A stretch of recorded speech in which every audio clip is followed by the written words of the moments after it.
Now see everyone, we have to find the sum using the rearrangement property. ठीक है, rearrangement property लगाकर इसका बस sum find करना है। जैसे नॉर्मल फ्रैक्शन में हम लोग sum find करते थे, देखो यहाँ पे नॉर्मल फ्रैक्शन में sum find करते थे 5/10 plus 3/5 plus 2/50।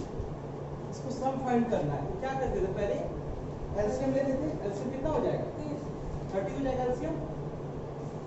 3 times 15 plus 6 18 plus 4, ये प्रोसेस करते थे। इसमें तो सबको क्लियर है, डाउट किसी को नहीं है, किसी को डाउट नहीं है। यही चीज यहाँ पर करना है, लेकिन यहाँ पे एक शर्त रख दिया है कि रीअरेंजमेंट प्रॉपर्टी लगाना है। और रीअरेंजमेंट प्रॉपर्टी वही हुआ जो डिनोमिनेटर कॉमन टाइप का दिखेगा या फिर कॉमन डिनोमिनेटर होगा। मान लो इसमें कॉमन टाइप का दिख रहा है कि 10 और 20 है, एलसीएम 20 ले सकते हैं, है ना। यहाँ 7 और 14 है, एलसीएम 14 ले सकते हैं, है कि नहीं। और क्वेश्चन में पहले वाला क्वेश्चन में क्या हुआ, डिनोमिनेटर ही सेम दे दिया टोटल, तो दोनों को अलग अलग करके ऐड कर देंगे। ये वाला देखो कैसे करेंगे, पहले ये वाले को और ये वाले को एक साथ लिखेंगे, -13/20 प्लस 3/10। इसमें किसी को दिक्कत है, आप देखो तो लिखने में है नहीं। अब ये वाला बचता है ना, ये 2/7, इसका फ्रैक्शन का साइन क्या है, प्लस है, यहाँ पे प्लस दे सकते हैं। 2/7 अगेन माइनस 11/40। ये देखो तो ये कंसेप्ट में किसी को डाउट है,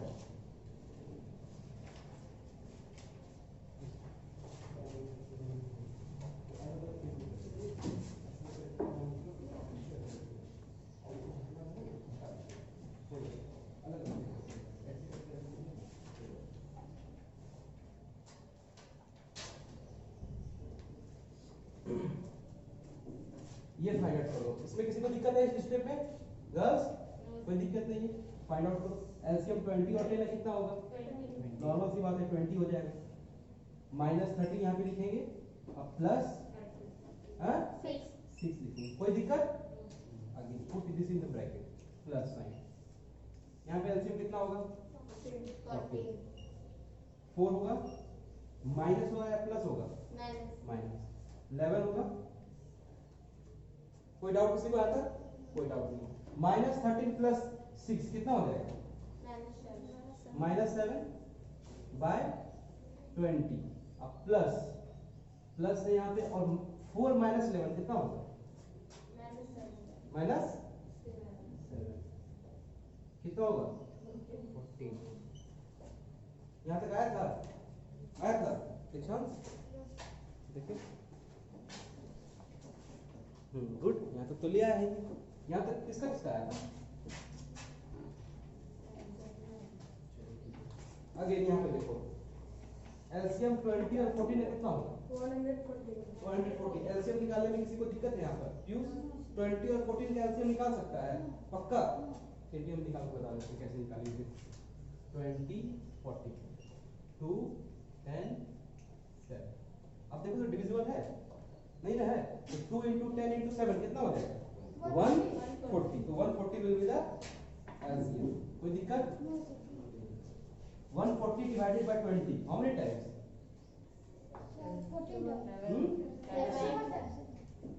140 divided by 20 how many times, 7 times. तो 7 7 जा 49, तो -49 हो जाएगा। कोई दिक्कत। आगे यहाँ पे प्लस का साइन, तो प्लस का साइन दे दो, रख देना है। 140 डिवाइडेड बाय 14 कितना है, 10। तो 10 × -7 कितना हो जाएगा, कोई दिक्कत।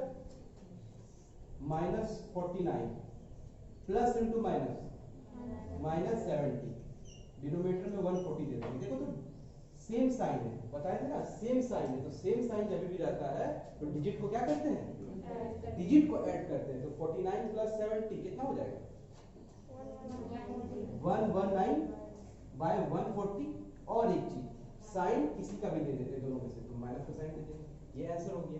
अब लोएस्ट टर्म में इसको कर देना है। लोएस्ट टर्म में करने के लिए क्या करते हैं, कॉमन फैक्टर ढूंढते हैं। कॉमन फैक्टर कौन सा हो सकता है इसका, 2 तो होगा नहीं।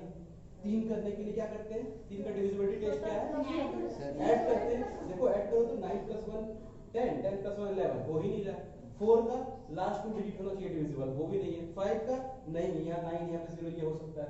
6 का 2 और 3 होना चाहिए, 2 और 3 तो है ही नहीं। 7 का क्या करते हैं, इसको स्क्वायर करके इसमें माइनस कर देते हैं, तो यहाँ पे पॉसिबल ही नहीं है, तो इसको माइंड में करेंगे। देखो तो माइंड में करेंगे तो हो जाएगा कैंसिल आउट। 7 1 जा 7 और 7 7 जा 49 और यहाँ पे 7 देखो तो कोई दिक्कत है, -17/20। इजी है, बिल्कुल इजी है, स्टेप बाय स्टेप चलोगे तो बहुत इजी होगा। ठीक है,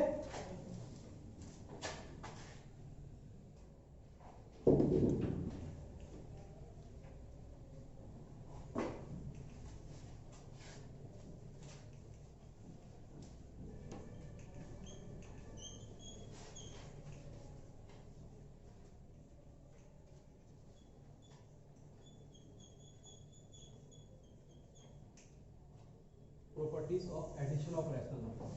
First write closure property. Closure property.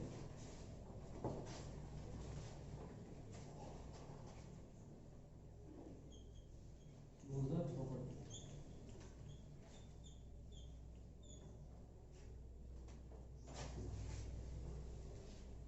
Write everyone. बोल रहे हैं, डिक्टेट कर रहे हैं, लिखो। ठीक है, the sum of two rational number, the sum of two rational numbers, the sum of two rational numbers is always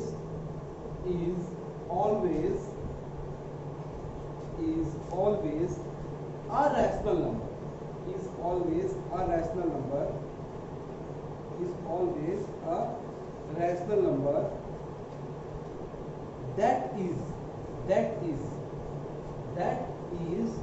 comma rational number are, that is comma rational number are closed, closed, closed under addition. Rational number is closed under addition. तो closure property क्या होता है, पहले ये समझो। What is closure property? Closure property means ये होता है कि जब भी दो रैशनल नंबर को ऐड करेंगे, जब भी दो रैशनल नंबर को ऐड करेंगे तो जो आंसर आएगा, जो रिजल्टेंट आएगा, वो भी एक क्या रहेगा, रैशनल नंबर ही रहेगा। इसीलिए जो रैशनल नंबर है वो क्लोज्ड है अंडर क्लोजर प्रॉपर्टी। ठीक है, जैसे मान लो कल बताया कि रैशनल नंबर क्या होता है, p/q के फॉर्म में होता है, p और q इंटीजर होता है, q क्या होता है, 0 के इक्वल नहीं होता है। बस ये डिफिनेशन माइंड में अपना फिट कर लो। वो रैशनल नंबर को अगर ऐड करेंगे, दैट मींस a/b एक रैशनल नंबर है, कंसीडर कर लेते हैं। ठीक है, इसमें अगर ऐड करते हैं c/d, कंसीडर करो कोई भी नंबर है, मान लो, तो ये जो आंसर आएगा हमारा, मान लो e/f आ रहा है, तो ये अगर ये एक रैशनल नंबर है और ये भी एक रैशनल नंबर है, तो रिजल्टेंट आएगा ये भी एक रैशनल नंबर होगा। यही हुआ क्लोजर प्रॉपर्टी। सबको क्लियर है? वॉइस क्लियर है? कोई डाउट नहीं है? यूज यहीं पे अगर डाउट होगा तो यहीं पे बताना। Right, next commutative law. Commutative law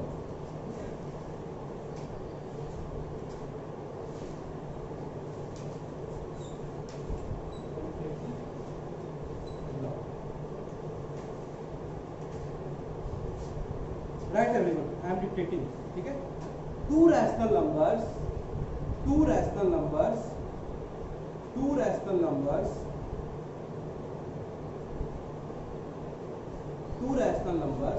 can be added in any order. Two rational number can be added in any order, that is addition is commutative for rational number, commutative for rational number.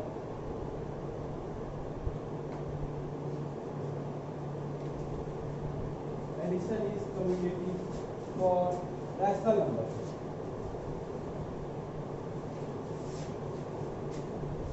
Now try to understand what is commutative. What is commutative law. First of all read the definition that I have given. पढ़ो एक बार, क्या तुम समझ गए हो?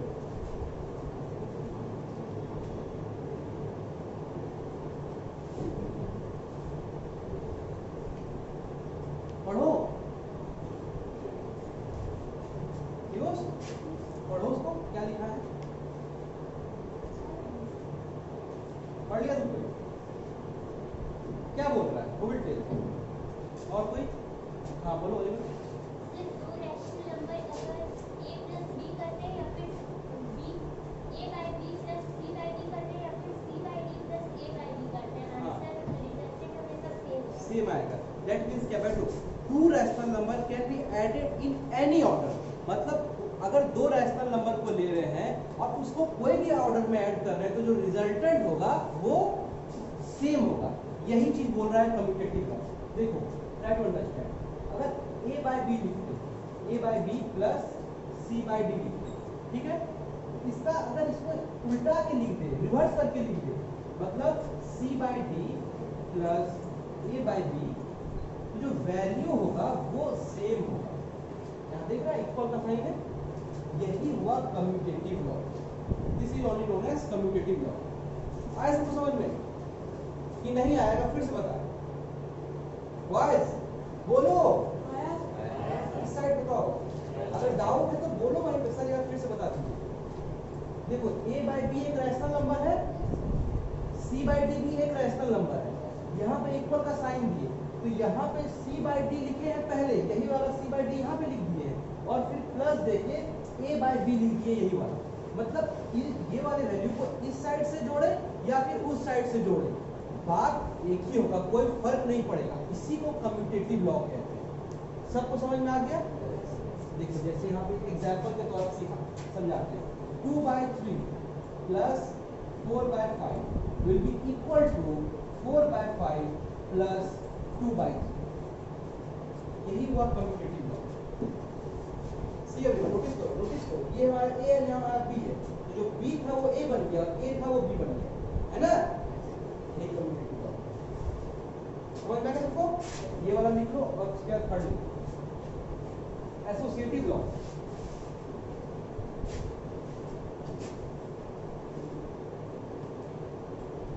Associative law, associative law. What is associative law? पहले लिख लो ये वाला, ठीक है? फिर बताएंगे।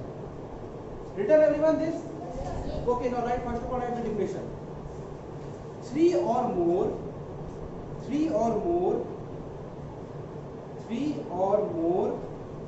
rational numbers, three or more rational numbers can be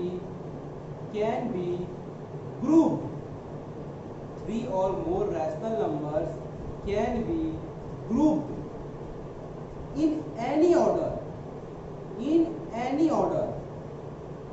In any order to find their sum.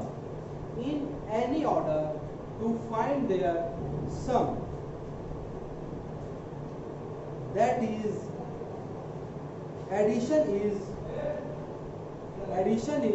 associative. Addition is associative for rational number. Addition is associative for rational number. Written everyone? First of all read that.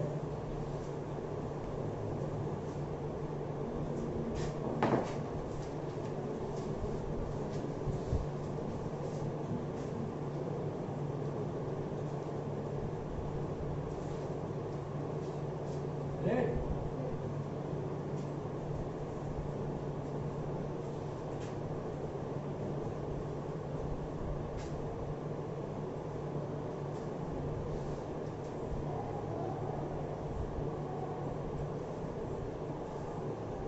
सी क्या समझा पढ़ के? Use तुम पहले अच्छे से बैठने सीखो, तो पहले बैठ करो और सीधे बैठो। What is associative law? Three or more rational number can be grouped and added in any order. यही है associative law। देखो तो a बाय b यहाँ पर लिखे, c बाय d यहाँ पे लिखे, और ये वाले को ब्रैकेट में बंद कर दिए, ग्रुप कर दिए एक ग्रुप में। पहले ये वाले को ऐड करेंगे और फिर इसको उसके आंसर से ऐड करेंगे, और फिर यहाँ पे हम इक्वल का साइन दिए। उसी प्रकार देखो यहाँ पे वही a बाय b का फ्रैक्शन है, वही रैशनल नंबर है, यहाँ पर आ जाओ और प्लस का साइन दिए, लेकिन पहले यहाँ पर ये दोनों को हम ऐड किए। देखो तो यहाँ पे ये दोनों को ऐड किए हैं, ये है, और उसके बाद इसका रिजल्टेंट को इससे ऐड करेंगे, तो जो वैल्यू हमारा यहाँ पे आएगा वही वैल्यू यहाँ पर आएगा। इतना ही है बस। इसको क्या कहते हैं, समझा सब कोई? देखो अब नॉर्मल वैल्यू की टर्म्स समझो। मान लो अगर हम लिखते हैं 2/3 प्लस 4/7 प्लस 9/8, तो ये किसके इक्विवेलेंट होगा? अगर कोई भी टर्म इसको ग्रुप करें हम, तो किसके इक्विवेलेंट होगा समझो। 2/3 प्लस 4/7 प्लस 9/8, यही हुआ एसोसिएटिव का। देखो यहाँ देखो, हाँ लिखा है ना, तो 3 और मोर मतलब मान लो यहाँ पे एक और फ्रैक्शन दे देंगे g/h, ठीक है, और फिर 3 का ग्रुप बना देंगे और g/h को बाहर कर देंगे। फिर 4 रैशनल नंबर, 5 रैशनल नंबर जितना भी लेंगे तो उसको अलग अलग ग्रुप में कर सकते हैं। यहाँ समझाने के लिए हम सेम लिए, ठीक है, कन्वीनियंट हो लिखने के लिए। Understood everyone? Right. Next, existence of additive identity. हम लिख देते हैं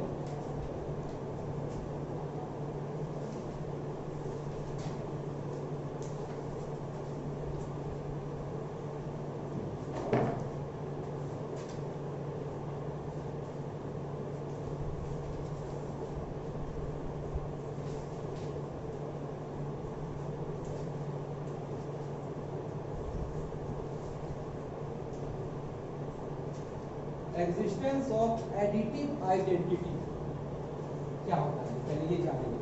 right, the sum of any rational number, the sum of any rational number and zero, the sum of any rational number and zero is the rational number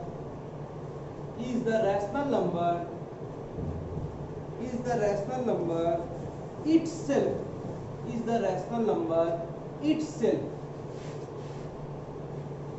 written like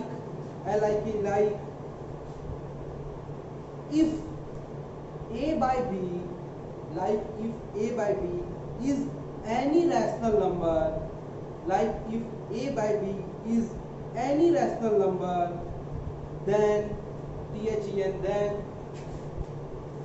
a by b plus 0 will be equal to 0 plus a by b is equals to a by b। यही होता है existence of additive identity. After writing this read once क्या लिखा है, और ये fair हुआ, ठीक है, चैप्टर स्टार्ट हो गया है, ये फेयर कॉपी में हो जाना चाहिए तुम लोगों को। ऐसे नहीं कि बस इधर लिख दिए फिर उधर लिख दिए फिर उधर लिख दिए, क्योंकि बाद में भी प्रॉब्लम होगा एग्जामिनेशन जब आएगा रिवाइज करने में, है ना। उसको एक प्रॉपर वे में अपनी कॉपी में अरेंज कर देना और अपना मैथ कॉपी अलग बना लो।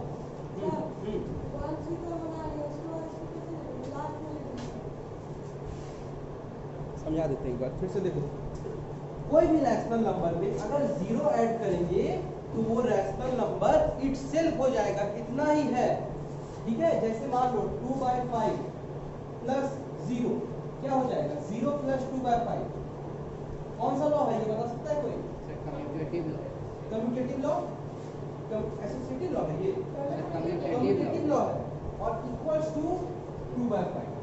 क्यों 2/5? क्योंकि देखो डिफिनेशन में लिखा है इटसेल्फ मतलब क्या होगा, वो खुद आ जाएगा। कोई भी रैशनल नंबर में अगर 0 ऐड करेंगे, कोई दिक्कत किसी को, कोई प्रॉब्लम नहीं। राइट। नेक्स्ट, एक और लिखो नोट में बना के, नोट में स्टार देके लिखना है, ऐसे करें। 0 is called the 0 is called the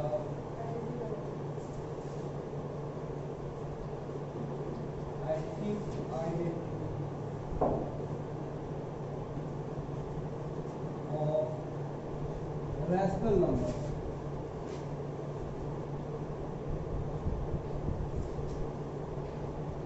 rational number का एडिटिव आइडेंटिटी जीरो होता है, बस इतना याद रखना। डायरेक्टली एग्जाम में आएगा, फिर इन द ब्लैंक्स में आएगा, मैच द फॉलोइंग में जहां भी है जीरो फिर जाएगा। Written everyone? Now write next, existence of additive inverse, existence of additive inverse, fifth number.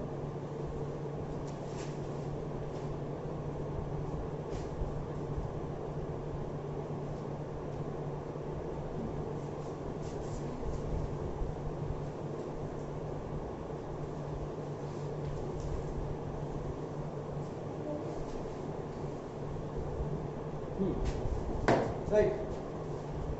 For every rational number,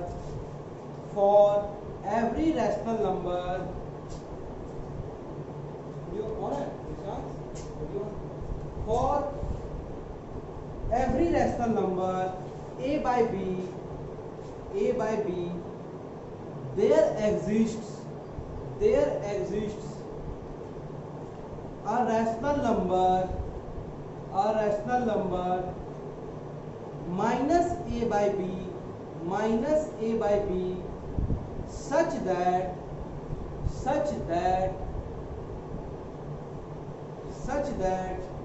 a by b plus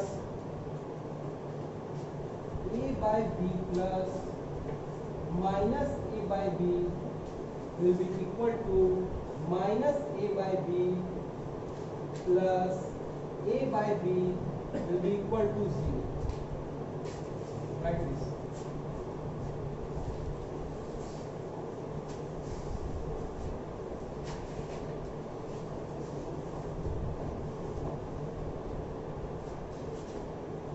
Written? After writing this, write next. In the second line, write minus a by b is the additive inverse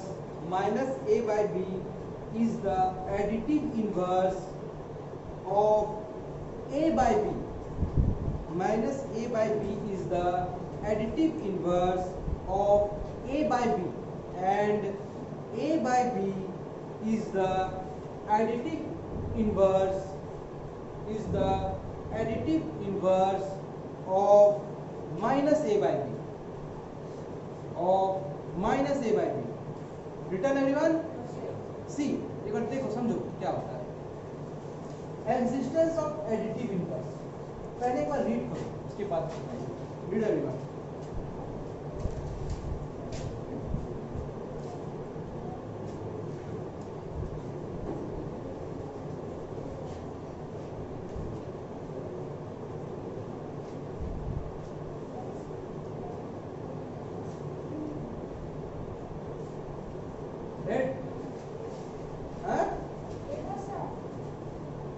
क्या होता है बताओ, कौन बताएगा? हाँ बोलो। अगर sir यदि a और b को माइनस a by b के साथ जोड़ेंगे और यदि उसका कॉम्यूटेटिव करेंगे तो वो 0 के बराबर होगा, यानी कि a by b plus sign से कॉम्पोजिट हो जाएगा और a by b जो है वही मतलब उधर जाएगा। For every rational number a by b, there exists a rational number minus a by b. For every rational number a by b, हर एक rational number a by b का एक minus a by b rational number exist करता है। अगर वो rational number में उसका minus a by b को ऐड करेंगे या फिर वो उसका जो एडिटिव इनवर्स रहेगा माइनस वाला, उसको मेन रैशनल नंबर में ऐड करेंगे तो जो आंसर आएगा वो 0 आएगा। यही चीज बोला जा रहा है। मतलब कोई भी रैशनल नंबर का एडिटिव इनवर्स पूछेगा तो क्या होगा ये बताओ। कोई भी रैशनल नंबर का एडिटिव इनवर्स पूछेगा तो क्या होगा? बस साइन को अपोजिट कर देना। That means if they will ask what is the additive inverse of a by b, क्या हो जाएगा इसका additive inverse minus A by B. Good. और अगर कोई पूछेगा what is the additive inverse of minus P by Q, तो what will be the additive inverse of minus P by Q. This is it, इतना ही है बस। सबको समझ में आ गया? 500 पॉइंट एक बार रिवाइज करो।